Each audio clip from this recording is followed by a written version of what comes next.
നമ്മൾ എല്ലാവരോടും മെഡിറ്റേഷനും മാനിഫെസ്റ്റേഷനും ഒക്കെ ചെയ്യുന്ന സമയത്ത് ലോ ഓഫ് അട്രാക്ഷൻ ശക്തമായിട്ട് പ്രാക്ടീസ് ചെയ്യുന്ന സമയത്ത് പലരോടും പറയാറുണ്ട്, നിങ്ങൾ ഹാപ്പി ആയിട്ടിരിക്കണം. നിങ്ങൾ എന്താണോ നിങ്ങൾ തിരയുന്നത് അത് നിങ്ങളിലേക്ക് തിരഞ്ഞു വരും. നിങ്ങൾ ഹാപ്പി ആയിട്ടിരുന്നാൽ ആ ഒരു ഹാപ്പി ആയിട്ടുള്ള മൊമെന്റ്സിനെ ഓർത്തെടുത്ത് ആ ഫീലിങ്സും ഇമോഷൻസും ഒക്കെ ഈ പ്രപഞ്ചത്തിലേക്ക് കൊടുക്കുമ്പോൾ അത് നിങ്ങളെ തപ്പി വരും. നിങ്ങളുടെ ജീവിതത്തിൽ സന്തോഷവും സമാധാനവും ഒക്കെ ഉണ്ടാവും. പലരും പറയുന്നതാണ്, ആദ്യം എനിക്ക് സന്തോഷം ഉണ്ടാകട്ടെ എന്നിട്ട് ഞാൻ സന്തോഷിക്കാം. നിങ്ങൾക്ക് എല്ലാം ഉണ്ടായിട്ടാണ് നിങ്ങൾ ചെയ്യാൻ ഉദ്ദേശിക്കുന്നതെങ്കിൽ നിങ്ങൾ മനസ്സിലാക്കുക, as per the law of attraction rule നിങ്ങൾ അത് നേടിയെടുക്കാൻ പോകുന്നില്ല. നിങ്ങൾക്കത് നേടണമെങ്കിൽ നിങ്ങൾ അത് ഓൾറെഡി അച്ചീവ് ചെയ്തു എന്ന് നിങ്ങളുടെ മനസ്സിനെ പറഞ്ഞ് വിശ്വസിപ്പിക്കാൻ നിങ്ങൾ തയ്യാറാണ്. അതിന് പല ടെക്നിക്കുകൾ നമുക്ക് യൂസ് ചെയ്യാം. അതിനെക്കുറിച്ചിട്ടൊക്കെയാണ് നമ്മുടെ മിഥുൻ സ്കിൽസ് ഫെയർ എന്ന ഈ ചാനലിൽ കൂടെ, ഈ ഒരു കമ്മ്യൂണിറ്റിയിൽ കൂടെ, നമ്മുടെ പ്രോഗ്രാംസിൽ കൂടെ നമ്മുടെ വ്യൂവേഴ്സിലേക്കും സ്റ്റുഡൻസിലേക്കും എത്തിക്കുന്നത്.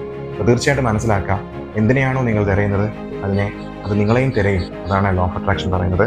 കൃത്യമായിട്ട് കാര്യങ്ങൾ മനസ്സിലാക്കി ജീവിതത്തിൽ സന്തോഷവും സമാധാനവും ഐശ്വര്യങ്ങളും സമ്പത്തും സമൃദ്ധിയും ഒക്കെ നേടാനായിട്ട് നിങ്ങൾ ആ ഒരു കാര്യങ്ങൾ കൃത്യമായിട്ട് മനസ്സിലാക്കി ജീവിതത്തിൽ ഇംപ്ലിമെന്റ് ചെയ്യാൻ ശ്രമിക്കുക.